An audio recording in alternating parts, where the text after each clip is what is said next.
আলামিনের হাবিব জনাব মুহাম্মদ রাসূলুল্লাহ বলেছেন, কিয়ামতের ময়দানে আল্লাহর কসম করে বলছি, সেদিন জাহান্নামীদের ভীষণ কষ্ট হবে আর জান্নাতীদের জন্য অত্যন্ত আসান হবে, অবস্থাটা খুবই আরামের হবে। নবীজি বলেন, ফরজ নামাজ আদায় করতে যে সময়টুকু লাগে, কিয়ামতের মাঠের এই সময় এত বড় বিরাট লম্বা সময় জান্নাতীদের জন্য এরকম হালকা হয়ে যাবে। সুবহানাল্লাহ। হযরত আবু সাঈদ খুদরী রাদিয়াল্লাহু তাআলা হাদিস বর্ণনা করেছেন, এক ওয়াক্ত নামাজ, ফরজ নামাজ পড়তে যতটুকু সময় লাগে এতটুকু সময়ের ভিতরে জান্নাতীদের কারবার শেষ হয়ে যাবে। সুবহানাল্লাহ। ওদের কারবার তো শেষই হবে না। ويوم تشقق السماء بالغمام ونزل الملائكة تنزيلا। সেদিন আসমান সমূহ বিদীর্ণ হয়ে মেঘ পুঞ্জ বেরিয়ে আসবে, আত্মপ্রকাশ করবে। তার ভেতর থেকে ফেরেশতারা ক্রমাগত নাযিল হতে থাকবে, আর অবস্থাটাই হবে আল মুলকু ইয়াওমাইযিনিল হাক্কু লির-রাহমান ওয়া কানা ইয়াওমান আলাল কাফিরিনা নাসীর। সেদিনে বাদশাহী হবে কেবলমাত্র রহমানের, ওয়া কানা ইয়াওমান আলাল কাফিরিনা আসীরা। আজ সেই কিয়ামতের দিন, সেই সময়টা হবে কাফেরদের জন্য বড়ই কঠিন। এখানে কিয়ামতের কিছু কথা বলা হচ্ছে, কিছু আভাস দেওয়া হচ্ছে যে আসমান সমূহ বিদীর্ণ হয়ে মেঘ পিণ্ড বেরিয়ে আসবে এবং তার থেকে ক্রমাগত ফেরেশতারা নাযিল হতে থাকবে। আল্লাহর হাবিব বলেছেন, কেউ যদি কিয়ামতের দৃশ্য দেখতে চায় সেজন্য সূরা ইযা শামসু কুবিরাত ওয়া ইযা সামাউ ফাতারাত, ইযা সামাউ শাক্কাত, এই সূরাগুলি যেন পড়ে, তাহলে কিয়ামতের দৃশ্য তার চোখের সামনে প্রতিভাত হবে। কিয়ামতের দৃশ্যটা আসলে কেমন হবে সেই সূরাগুলি তেলাওয়াত করলে সে বুঝতে পারবে। যেমন আল্লাহ পাক বলছেন, إذا السماء فطرت وإذا الكواكب انتفضت وإذا البحار فجرت وإذا القبور نسفت। যখন আকাশসমূহ চূর্ণ বিচূর্ণ হয়ে যাবে আর তারকাসমূহ বিক্ষিপ্ত হয়ে পড়বে, সমুদ্র মহাসমুদ্রগুলি দীর্ণ বিদীর্ণ হয়ে যাবে, কবরগুলি সব উদ্গীরণ করে দেবে, তার মধ্যে যা আছে সে সবগুলি। আবার আল্লাহ পাক বলেন, ইযা শামসু কুবিরাত ওয়া ইযান নুজুমু কাবারাত ওয়া ইযাল জিবালু সুয়িরাত। সূর্য যখন ঢেকে যাবে, তারকাগুলি যখন বিপর্যস্ত হয়ে যাবে আর পাহাড়গুলি যখন চালিয়ে দেওয়া হবে, এই দৃশ্য তোমরা দেখতে পাবে। فإذا النجوم طمست وإذا السماء فرجت وإذا الجبال نسفت। সেদিন অবস্থা এমন হবে, সমস্ত তারকাগুলি স্তিমিত হয়ে যাবে আর আকাশসমূহ বিদীর্ণ বিদীর্ণ হয়ে যাবে, আর দেখতে পাবে পাহাড়গুলি সমস্ত পাহাড়গুলিকে উড়িয়ে দেওয়া হবে। আবার অবস্থা আরো কি হবে, فإذا برق البصر وخسف القمر وجمع الشمس والقمر। যখন চক্ষু বিস্ফারিত হয়ে যাবে মানুষের, চাঁদ আর সূর্য নিষ্প্রভ হয়ে যাবে, সব একাকার হয়ে যাবে, চন্দ্র এবং সূর্য তার অস্তিত্বকে হারিয়ে ফেলবে। শুধু তাই নয়, وحملت الأرض والجبال فدكتا دكة واحدة। জমিন ও পাহাড়গুলির মধ্যে সংঘর্ষ লাগিয়ে দেওয়া হবে, আর তার এক ধাক্কায় জমিন এবং সমস্ত পাহাড়গুলি চূর্ণ বিচূর্ণ হয়ে যাবে। সুবহানাল্লাহি ওয়া বিহামদিহি। আল্লাহ রাব্বুল আলামিন বলছেন, এইভাবে করে কিয়ামতের দৃশ্য বিভীষিকাময় দৃশ্য তোমরা দেখতে পাবে। আর সেদিনের রাজত্বটা কার হবে? আল মুলকু ইয়াউমাইযিনিল হাক্কু লির-রাহমান। দিনের রাজত্ব হবে কেবলমাত্র রহমানের। অর্থাৎ যেসব কৃত্রিম বাদশাহী দেখে তোমাদের চোখে ভাঙা লেগে গিয়েছে, তোমাদেরকে দুনিয়ার বাদশাহী দেখে তোমরা ধোঁকায় পড়ে গিয়েছো, এসব বাদশাহী কিছুই টিকবে না সেদিন। সেদিন শুধু বাদশাহী থাকবে একমাত্র আল্লাহ পাকের। কার থাকবে বাদশাহী? যারা বলেন কার? আল্লাহ রাব্বুল আলামিন যখন কিছুই থাকবে না ঘোষণা করবেন লিমানিল মুলকুল ইয়াউম লিল্লাহিল ওয়াহিদুল কাহ্হার। আজকে কার রাজত্ব? চারিদিক থেকে আওয়াজ আসতে থাকবে পরাক্রমশালী আল্লাহ রাব্বুল আলামিনের রাজত্ব। আর কারণ নয়, হাদিস শরীফে এসেছে, বুখারী মুসলিম শরীফের হাদিসে এসেছে, আল্লাহ নবী বলেন আল্লাহ রাব্বুল আলামিন তখন তার এক হাতে আকাশ মণ্ডলীকে ধারণ করবেন, আর এক হাতে জমিনকে ধারণ করবেন। আকাশ মণ্ডলী এক হাতে, জমিন এক হাতে। এভাবে আল্লাহ রাব্বুল আলামিন বলবেন আইনাল জাব্বারুন আইনাল মুতাকাব্বিরুন। কোথায় সেই স্বৈরাচারীরা? কোথায় সেই দুর্বিনীত অহংকারী স্বৈরাচার যারা আমার জমিনের উপরে, আমার মানুষের উপরে রাজত্ব চালিয়েছে? তারা আছে কোথায়? কোথায় সেই অহংকারীরা? আল্লাহ পাক সেদিন যে বলবেন, সেদিন তো বলবেন, কিন্তু দুনিয়ার মাঝেও স্বৈরাচার যারা, অহংকারী যারা, তাদের শাস্তি পৃথিবীর বুকেও দেন। আর সেদিন তো দিবেনই। কত স্বৈরাচার আমরা দেখলাম, কত অহংকারী দেখলাম, যাদের তর্জনী হেননে লক্ষ কোটি কোটি মানুষ উঠতো আর বসতো। তাদের জিল্লাতির সঙ্গে আল্লাহ রাব্বুল আলামিন কতজনকে বিদায় করে দিলেন। ফুলের মালা নিয়ে কুলাতে পারে নাই, পা থেকে শুরু করে গলা পর্যন্ত ফুলের মালা দিয়া ডুবাই দিল ভক্তরা। আবার আল্লাহ রাব্বুল আলামিন শাস্তি দিলেন, ফুলের মালার পরিবর্তে জুতার মালা নিয়ে জেলের মধ্যে ঢুকাইয়া দিলেন। ঠিক কিনা গান? অহংকারী আর স্বৈরাচার যারা হয়, আল্লাহ পাক এভাবে তাদের দৃষ্টান্ত দেখিয়ে দেন। আমরা কত দেখলাম, 9 বছরের রাজা, 10 বছরের সাজা। পৃথিবীর মুখে যারা অহংকার করে, যারা স্বৈরাচার হয়, আল্লাহর আইনকে যারা বিধ্বংসী প্রথম করে, আল্লাহ পাক তাদের জমিনেও দেখান। এখানে চূড়ান্ত ফয়সালা আল্লাহ করেন না, ফয়সালার জায়গা তো আছেই, তবে এখানে নমুনা দেখায় দেন। কিন্তু মুশকিল হচ্ছে, ইতিহাসের সবচাইতে বড় শিক্ষা হলো ইতিহাস থেকে মানুষের শিক্ষা গ্রহণ করে না। একজনে যে কাম করে বিপদে পড়ে, আর একজন এসে আবার সেই পথে অগ্রসর হয়, নিশ্চিত মৃত্যুর পথ। আমার বন্ধুগণ, আল্লাহ পাক বলছেন সেই দিন আমার রাজত্ব হবে, আর কারো রাজত্ব হবে না। ওয়াকানা ইয়াউমান আলাল কাফিরিনা আসীরা। ওই দিনটা, ওই কিয়ামতের দিন হবে কাফেরদের জন্য সবচেয়ে কঠিন। সবচেয়ে কঠিন কাদের জন্য? কাফেরদের জন্য। কাফের কারা? কাফের হচ্ছে তারা যারা নাকি আল্লাহর আইনকে অস্বীকার করেছে। আল্লাহকে অস্বীকার করেছে, আল্লাহর আইনকে অস্বীকার করেছে। ওরা কি? কাফের। কুফর শব্দের অর্থ হচ্ছে গোপন করা। এই জন্য অন্ধকার রাতকে আরবিতে কাফের বলা হয়েছে। অর্থাৎ যা সব জিনিসকে অন্ধকার দিয়ে ঢেকে দেয়। তো কুফর হচ্ছে সেই জিনিস যা মহাসত্যকে ঢেকে দেয়। সত্যকে, মহাসত্যকে ঢেকে দেয় যে জিনিস, সেটাকে কুফর বলে। আর এই কাফের অন্ধকারে ঘুরে মরে, সে কোন আলোর খোঁজ পায় না। আল্লাহ রাব্বুল আলামিন বলেন, কাফেরদের কথা এখন শোনাচ্ছেন আল্লাহ পাক। ওয়াল্লাযীনা কাফারু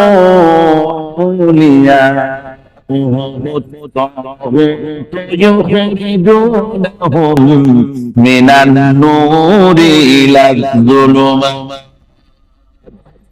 যারা কাফের, যারা কুফরি অবলম্বন করেছে, তাদের সাহায্যকারী আর পৃষ্ঠপোষক হচ্ছে তাগুত। তাগুত বলা হয় সেই শক্তিকে যে শক্তি শুধু নিজে আল্লাহর আইন অমান্য করে বসে থাকে না, বরং অন্যদেরকে আল্লাহর আইন অমান্য করতে বাধ্য করে। ওদেরকে আরবিতে কি বলা হয়? তাগুত বলা হয়। আর এই তাগুতি শক্তি, এই তাগুত হয় তার সাহায্যকারী, যা তাকে আলো থেকে টেনে অন্ধকারের ভেতরে নিয়ে যায়। আর তাদের হচ্ছে আল্লাহ পাকের ভাষায়, অর্থাৎ কোরআনের ভাষায় কাফের হচ্ছে সবচাইতে নিকৃষ্ট প্রাণী, সবচাইতে নিকৃষ্ট জীব, মহা সত্যকে যারা অস্বীকার করেছে, যারা আল্লাহকে মানে না, যারা আল্লাহ কোরআনকে মানে না, যারা ইসলামকে স্বীকার করে না, তারা সবচাইতে নিকৃষ্ট প্রাণী। আল্লাহ রাব্বুল আলামিন বলেন, ইন্না শাররাদ দাওয়াবি ইনদাল্লাহিল্লাযীনা কাফারু ফাহুম লা ইউমিনুন। নিশ্চয়ই আল্লাহর জমিনে সব বিচরণশীল জীব যত আছে, আল্লাহ বলছেন আমার জমিনে বিচরণশীল জীব যত আছে তার মধ্যে সবচাইতে নিকৃষ্ট প্রাণী হলো যারা ঈমান আনে নাই, যারা বিশ্বাস করে আমি আল্লাহকে, যারা পরকালকে বিশ্বাস করে নাই, যারা কোরআনকে বিশ্বাস করে নাই, যারা ইসলামকে বিশ্বাস করে নাই, পৃথিবীর মধ্যে তারা সবচাইতে নিকৃষ্টতম প্রাণী। আল্লাহ বলেন শুধু নিকৃষ্ট নিকৃষ্ট প্রাণী বললেই সারে না, এরা হলো চতুষ্পদ জানোয়ারের মতো। কে বলতেছেন? আমি বলছি না, কিন্তু আল্লাহ পাক বলতেছেন চতুষ্পদ জানোয়ারের মতো কাফেররা।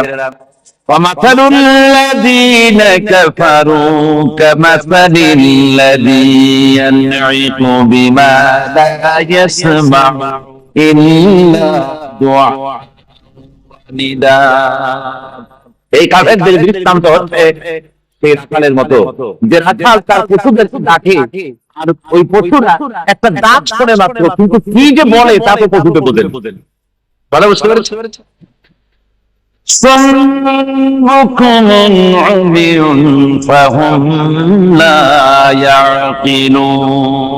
এরা বোবা, এরা বধির, এরা অন্ধ, এ কারণে কোনো কথা বোঝে না। এরা চতুষ্পদ জানোয়ারের চাইতেও নিকৃষ্ট, যাদেরকে আমি আল্লাহ বলেন, যাদেরকে আমি চোখ দিলাম, চোখ থাকতে হক দেখলো না, সব দেখলো, হক দেখে নাই চোখ দিয়া, এই চোখ দিয়া সব দেখলো, নারীর সৌন্দর্য উপভোগ করলো, নারীর অঙ্গ প্রত্যঙ্গ নিয়ে নানা ধরনের গল্প লিখলো, কবিতা লিখলো, কিন্তু এই সৌন্দর্য যিনি দিলেন তারেও চিনল না। আছে না কত কবি আমাদের দেশে? আমার দেশের সেই কবি জাতীয় পুরস্কার পায় যে কবি নারীর বিশেষ বিশেষ সঙ্গ নিয়ে বেশি করে নির্লজ্জ কবিতা লিখতে পারে, এই সবথেকে বড় কবি। আমার বন্ধুগণ, একজন বুজুর্গ ব্যক্তি তিনি পথ দিয়ে যাচ্ছিলেন, তো সে পথে এক সুন্দরী যুবতী মেয়েকে দেখে সেই যুবতী মেয়ের দিকে এই বুজুর্গ ব্যক্তি এক নজরে তাকায়। তখন এই ঘটনাটাকে কবি এভাবে লিখতেছেন সাজায়, একদা সুখদায়ক প্রমোদ বদন ঝরিল নয়ন, সে কহে সে রূপসী অবিস্ময় মন, কহ দেখি মহাশয় কহ কি কারণ, বিষয় বিরাগী তুমি ভুবনে প্রচার, কি হেতু জন্মিল তব মানস বিকার, সামান্য ললনারূপ পরিদর্শন, উচিত না হয় তব অশ্রু বরিশন। বুজুর্গ ব্যক্তি ওই মহিলার দিকে তাকিয়ে তাকিয়ে কাঁদতেছেন।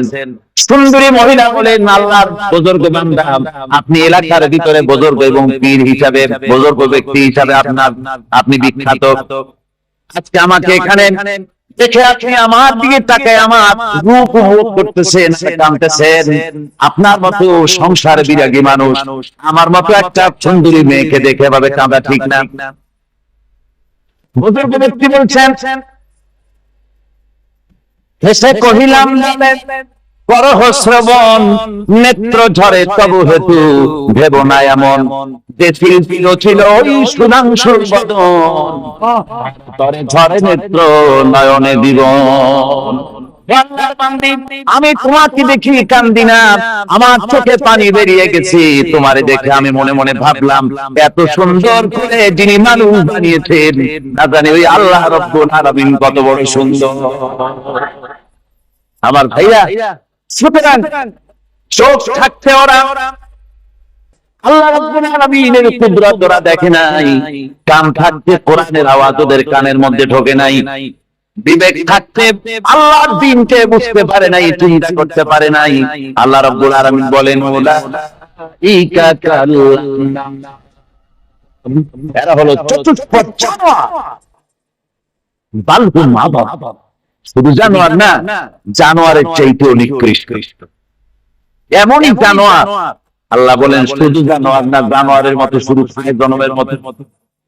والذين كفروا يتمتعون ويأكلون كما تأكل الأنعام। এই কাফেরগুলির কাম শুধু ফুর্তি করা, গান বাজনা, নাটক, গল্প, সব কাজ তাদের। নামাজ নাই, রোজা নাই, আল্লাহর চিন্তা নাই, তাফাক্কুর নাই, পরহেজগারি নাই, শুধু গান আর নাম। দেখেন না, এই যে 1 জানুয়ারি রাত 12টার সময় আমার ঘুম হয়ে গেল, এই যেখানে আমি ছিলাম, বিকট আওয়াজ। আমি মনে করলাম পাশের বাড়ি বুঝি ডাকাত পড়ছে। পরে বাড়িওয়ালা আমাকে বললেন যে ডাকাত না, বোধহয় এই নিউ ইয়ার সেলিব্রেট হচ্ছে, নতুন উদযাপন হচ্ছে বোমা দিয়ে, শহরবাসী খামের বোম হাম করে এগুলি করা হচ্ছে। এ তো গেল 1 জানুয়ারি। আর যখন আমাদের নিজেরটা যখন আসে, অর্থাৎ 1 বৈশাখ, তখন দেখছেন অবস্থা 1 বৈশাখে। এবছর আমাদের দেশে 1 বৈশাখে ঢাকায় যে আমি টিভির মধ্যে দেখলাম, তাতে আমার মনে হয়নি যে 12 কোটি মুসলমানের দেশে রাজধানীতে এই দৃশ্য হচ্ছে। আমার মনে হচ্ছে এটা বুঝি কলকাতা অথবা অন্য কোন শহর হবে। আমি দেখলাম সমস্ত যুবক যুবতী, পুরুষ, বিভিন্ন বয়সের লোক সব একসঙ্গে রাস্তায় নেমেছে, নাচতেছে। তার মধ্যে বুদ্ধিজীবী আছে, শিক্ষিত লোক আছে, সমানে নাচতেছে। আর তাদের মুখোশ পরা, বানরের মুখোশ, কুকুরের মুখোশ, কুকুরের মুখোশ, ঘোড়ার মুখোশ, পাতি শিয়ালের মুখোশ, এই মুখোশ পরে এভাবে নাচতেছে। আমি চিন্তা করলাম, নববর্ষের সাথে কুত্তার মুখোশের সম্পর্ক কি? নববর্ষের সাথে পাতি শৃঙ্গালের মুখোশের সম্পর্ক কি? তাহলে ওরা কি বলতে চায় যে আগামী বছরটা আমরা কুত্তার ভূমিকায় অ্যাক্টিং করব, অথবা শৃঙ্গালের মতো কুত্তামি করবো জাতির সাথে? তারপরে কি করলো? সকাল বেলায় যুবক যুবতী 1 বৈশাখ সূর্য উদয়ের আগে রমনা লেকের পাড়ে গিয়ে দাঁড়িয়েছে বাসন্তী রঙের শাড়ি পরে। তারপরে সেখানে দাঁড়িয়ে সূর্য উদয়ের পানে তাকিয়ে সকাল বেলায় ভাবে করজোর করে বলছে, এসো হে নববৈশাখ আগতম হে। নববৈশাখ অলক্ষে বোধহয় তা শুনে বলতেছে, বাবাজিরা আমারে ডাকতেছো, অপেক্ষা করো, আমি আসতেছি। আমারে ডাকতেছো, আমি আসতেছি। কোমরে গামছা বেঁধে আসতেছি, 225 মাইল তীরে আসতেছি, উচ্চ জলোচ্ছ্বাস নিয়ে আসতেছি, নববৈশাখের মজা সাত কাটাইতে। আমার ভাইরা, মুসলমান নববর্ষ উদযাপনের সাথে মুসলমানের সম্পর্ক। মুসলমান যদি এই দিন উদযাপন করে, তাহলে তাকে করতে হবে ফজরের নামাজ পড়বে। মুসলমান নববর্ষ উদযাপন করবে, ফজরের নামাজ পড়বে, তারপরে কোরআন শরীফ তেলাওয়াত করবে, দরুদ শরীফ পড়বে, আল্লাহর দরবারে হাত তুলে বলবে, 31 বছর পার করে দিলাম, নাফরমানি ছাড়া কিছুই তো করি নাই, বিগত বছরে যা করেছি মাফ করে দাও, আগামী বছরটা গোটা জাতি আর দেশের জন্য কল্যাণকর মঙ্গলময় করে দাও। এটাই তো বলা উচিত ছিল নাকি? বলে দান করে, তা না বলে বৈশাখের পরিচালককে না দেখে সরাসরি বৈশাখকে আহ্বান করা হয়েছে। আর বৈশাখ আহ্বান করার মজা জনমের মতো দেখাই দিয়েছে। আল্লাহ রাব্বুল আলামিন তাই বলেন, কাফেররা তাদের কাজ হলো শুধু খাওয়া, তারা এমন খাওয়া খায় জনমের মতো খায়, ইয়াকুলুনা কামা তাকুলুল আনাম, জানোয়ারে যেমন খায় ওই রকম খায়। তার মানে একটু বিসমিল্লাহ করেন, আয়া যখন ছেড়ে দেয় তখন আলহামদুলিল্লাহ বলে না, বাও হাত দিয়ে খায়, আবার বাও হাত দিয়ে খায়, ডাব একটা কাটলো বিসমিল্লাহ নাই, খাইলো দুইটা ঢোক খাইয়া পুরা ডাবটারে ফেলাই দিল। ডাবটা কি তোমার ভাষণ তৈরি করছিল নাকি? একটু বিসমিল্লাহ বললা না, একটু শুকনা আদায় করলাম। আমি গত এই ডিসেম্বর গেল, ডিসেম্বরের 16 তারিখ আমেরিকা থেকে এসেছি।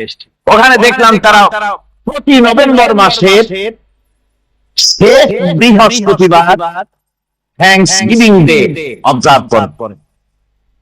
আমি জিজ্ঞেস করলাম থ্যাঙ্কস গিভিং ডে জিনিসটা কি? ওরা বললো এটা হচ্ছে এই যে গড আমাদেরকে সারা বছর ভালো খাওয়াইছে, আমাদেরকে ভালোভাবে পড়াইছেন, সুন্দর রেখেছেন, এই জন্য আমরা গডকে থ্যাঙ্কস দেই নভেম্বরের এই শেষ দিনটিতে। সারা বছরে ভালো খাইছি, ভালো থাকছি, এই জন্য গভর্নমেন্টকে মানে গডকে থ্যাঙ্কস দিলাম। আমি আমার আলোচনায় সেখানে বললাম যে দেখেন রাশিয়ার সাথে আমেরিকার পার্থক্য তো এখানে, ওরা গডকে অস্বীকারই করেছে, গডই মানে না। আর এরা গডের নামাজ কিছু করুক আর না করুক, গডের অন্তত একটা ধন্যবাদ দেয়। ওরা ওদের ডলারে লিখেছে ইন গড উই ট্রাস্ট, প্রত্যেকটা ডলারে লেখা আমরা গডে বিশ্বাস করি। তো শুকর আদায় করলে তো আল্লাহ বাড়িয়ে দিবেন। আল্লাহ রাব্বুল আলামিনের সুন্নাত হলো শুকর যদি কেউ আদায় করে আল্লাহ বাড়িয়ে দেন। লা ইন শাকারতুম লাযীদান্নাকুম ওয়া লা ইন কাফারতুম ইন্না আযাবী লাশাদীদ। আমার নিয়ামতের শুকর যদি আদায় করো আমি বাড়ায় দেব, আর যদি নিয়ামতের শুকর আদায় না করো তাহলে মস্ত বড় শাস্তি তোমাদের জন্য রেখেছি। তো আমেরিকা শুকর আদায় করে নিজেরা খায় না, কিন্তু ওদের জমিন হলো বিশাল জমিন। আমি কয়েকবার গিয়েছি এবং বহু স্টেট সফর করেছি। ওদের জমিন এত ফার্টাইল, জমিনে যদি রীতিমতো তারা ফসল ফলাতো, এই ফসল সারা দুনিয়ার দরিদ্র ভূমুক্ষ জনতাকে খাওয়াইয়া বাঁচাইতে পারত। কিন্তু ওরা তা করে না। ওরা করে কি? ওরা মুনাফার হার, বাজার দর ঠিক রাখার জন্য নির্দিষ্ট পরিমাণ জমিনের ফসল ফলায়, কিন্তু জমিন এতই উর্বর ওদের মেজারমেন্ট করা, মাপ করা, হিসাব করা ফসল হয় না, ফসল হয় বেশি। তখন বাড়তি ফসলকে তারা প্রতি বছর লক্ষ লক্ষ টন আলু আর গমকে সমুদ্রে নিক্ষেপ করে। তাদের আলু এবং গম সেই সময় তারা নিক্ষেপ করে সমুদ্রে, যখন ইথিওপিয়া সুদানে মানুষ না খেয়ে মরছে। পৃথিবীর বিভিন্ন দেশে মানুষ ক্ষুধার যন্ত্রণায় যখন চিৎকার করছে, আর তাদের এই চিৎকারে আকাশ বাতাস ভারী হয়ে যাচ্ছে, তখন ওরা এই কামটি করছে। তাই আমি ওই প্রথম দিন ভেবেছিলাম যে রাশিয়া যেমন খান খান হয়েছে, অস্তিত্ব বিলুপ্ত হয়েছে আল্লাহর সাথে নাফরমানি করার কারণে। আপনারা বলতে পারেন কমিউনিজম কি একটা সহজ ব্যাপার? একটা বিরাট শক্তি। পৃথিবীর বুকে কত দেশ তারা ডমিনেট করতেছিল, কোন যুদ্ধ নাই, কোন রক্তপাত নাই, বিনা ধাক্কায়, বিনা বাতাসে, বিনা ঝড়ে বিশাল মহিরুহু চিত্তান। এটা হলো কেন? কেন হলো রাশিয়ার এই দোষ? আমি লালদিঘির ময়দানে বলে গেছিলাম, আমি চিন্তা করে যেটা পাইছি সেটা হচ্ছে দুনিয়ার সমস্ত মতবাদ আল্লাহকে কোন না কোন প্রকারে স্বীকার করে। তার কথা মানুক আর না মানুক, আছে একটা কিছু এতটুকু বলে যে আল্লাহ আছেন বা গড আছে, একটা কিছু আছে। কমিউনিজম সমাজতন্ত্র হলো পৃথিবীর একমাত্র নিকৃষ্ট মতবাদ, যে মতবাদ সরাসরি আল্লাহকে অস্বীকার করেছে, বলেছে আল্লাহ নাই, দেয়ার ইজ নো গড। তারা ধর্মকে আত্মা বলেছে। আল্লাহ পাক তাই কোন যুদ্ধ ছাড়া, কোন মারামারি ছাড়া, কোন রক্তপাত ছাড়া এই বিশাল শক্তিকে উত্তরে উড়িয়ে দিলেন তুলার মতো হয়ে, গোটা রাশিয়া তুলার মতো হয়ে, পেঁচা তুলা, কোনা তুলার মতো হয়ে সব উড়ে চলে গিয়েছে, অস্তিত্ব বিলুপ্ত হয়ে গেছে। কিন্তু আমাদের দেশের খুচরা কমিউনিস্টরা এখনো স্বপ্ন দেখে ওই যে কালকে বলেছি, তারা বলে কলমের খোসা এটা এখনো নষ্ট করা যাবে না, এটা চালু করা হবে। এখনো চীনে আছে, এখনো কিউবায় আছে।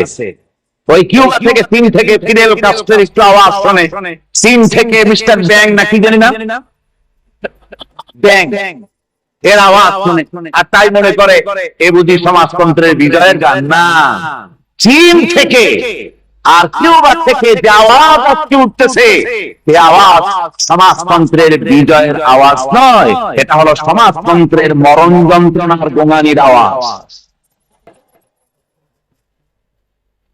কাজী এরা দুনিয়ার বুকে শুধু আনন্দ এবং ফুর্তি করে, আল্লাহকে চিনতে তারা ব্যর্থ হয়েছে। আল্লাহ রাব্বুল আলামিন বলেন, অবিশ্বাসীদের কৃতকর্ম, তাদের কাজগুলি, তাদের কর্মফল সব নিষ্ফল হয়ে যাবে। والذين كفروا أعمالهم كسراب بقيعة يحسبه الظمآن ماء। আল্লাহ পাক বলেন, কাফের যারা, অবিশ্বাসী যারা, যারা আমাকে অস্বীকার করেছে, অবিশ্বাস করেছে, তাদের আমলগুলি হলো মরুভূমির মধ্যে মরীচিকার মতো। মরুভূমির মরীচিকা, মানুষ যখন মরুভূমির ভিতর দিয়ে যায়, পানির পিপাসা লাগে, দূরে দেখে পানি চিকচিক করতেছে, আর ওই মরীচিকা যেটাকে সে পানি মনে করেছিল,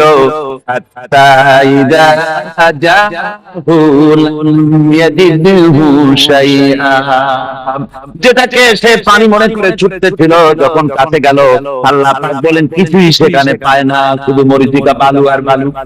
এরকম করে যারা আমার দিনকে অস্বীকার করেছে, আমাকে অস্বীকার করেছে, তারা যত ভালো কাজ করুক আর যাই করুক না কেন, তাদের কৃত কর্মগুলি এভাবে সব নিষ্ফল। এ হলো এক কথা।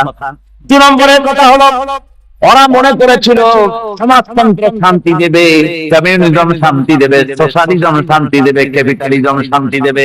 এই শান্তির চিন্তা করে অগণিত মানুষকে হত্যা করে সমাজতন্ত্রের রাজত্ব যখন কায়েম করলো, 70 বছর চলে গেল। তারপরে তারা দেখলো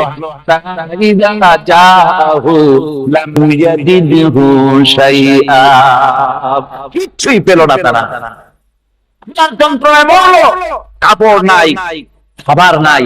তারা ওই রাশিয়া থেকে, চেকোস্লোভাকিয়া থেকে, যুগোস্লাভিয়া দিয়া, রোমানিয়া থেকে, হাঙ্গেরি এবং পোল্যান্ড আর মঙ্গোলিয়া থেকে সেখানে সমাজতন্ত্র টানাতে আমরা যাই নাই। আমরা সেখানে সমাজতন্ত্রের বিরুদ্ধে তাফসীর করি নাই, ব্যাখ্যা করি নাই, বক্তব্য রাখি নাই।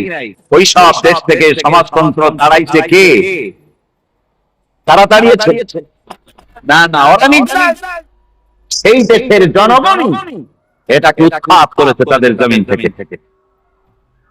আল্লাহ পাক বলছেন, যারা আমার দিনকে, আমার বিধানকে যারা অস্বীকার করবে, তারা এই অস্বীকারী অবস্থায় যদি মওত হয়, আমার সমাজতন্ত্রী কোন ভাই যদি মাহফিলে থাকেন, কমিউনিস্ট কোন ভাই যদি মাহফিলে থাকেন, তাহলে শুনুন আল্লাহ কি বলতেছেন। আল্লাহ দিনকে, আল্লাহ কোরআন পূর্ণাঙ্গ জীবন বিধান, অর্থনীতি আছে, সমাজনীতি আছে, রাজনীতি আছে, কথা যারা বিশ্বাস করে না, কোরআনকে শুধুমাত্র নামাজ, রোজা, হজ, যাকাত আর বেহেশত দোজখ যারা মনে করে, জীবন ব্যবস্থা মনে করে না, এই অবস্থায় যদি মারা যায়, আল্লাহ রাব্বুল আলামিন বলেন, ইন্নাল্লাযীনা কাফারু ওয়া মাতু ওয়া হুম কুফফারুন উলাইকা আলাইহিম লানাতুল্লাহি ওয়াল মালাইকাতি ওয়ান নাসি আজমাইন। আল্লাহ রাব্বুল আলামিন বলেন, আমাকে অস্বীকার করার অবস্থায়, আমার দ্বীনকে, বিধানকে অস্বীকার করার অবস্থায় যদি মওত হয়ে যায়, তাহলে আল্লাহ, ফেরেশতা এবং तमाम পৃথিবীবাসীর অভিসম্পাদ তার উপরে হতে থাকে, লানত হতে থাকে। খালিদিনা ফিহা লা ইউখাফফু আনহুমুল আযাবু ওয়া লা হুম ইউনজারুন। এই অভিসম্পাদ অবস্থায় তারা সব সময় লিপ্ত থাকবে, না তাদের আযাবকে কমায় দেওয়া হবে, আর না তাদের কোন রকম অবকাশ দেওয়া হবে। এখন আরো মজবুত কথা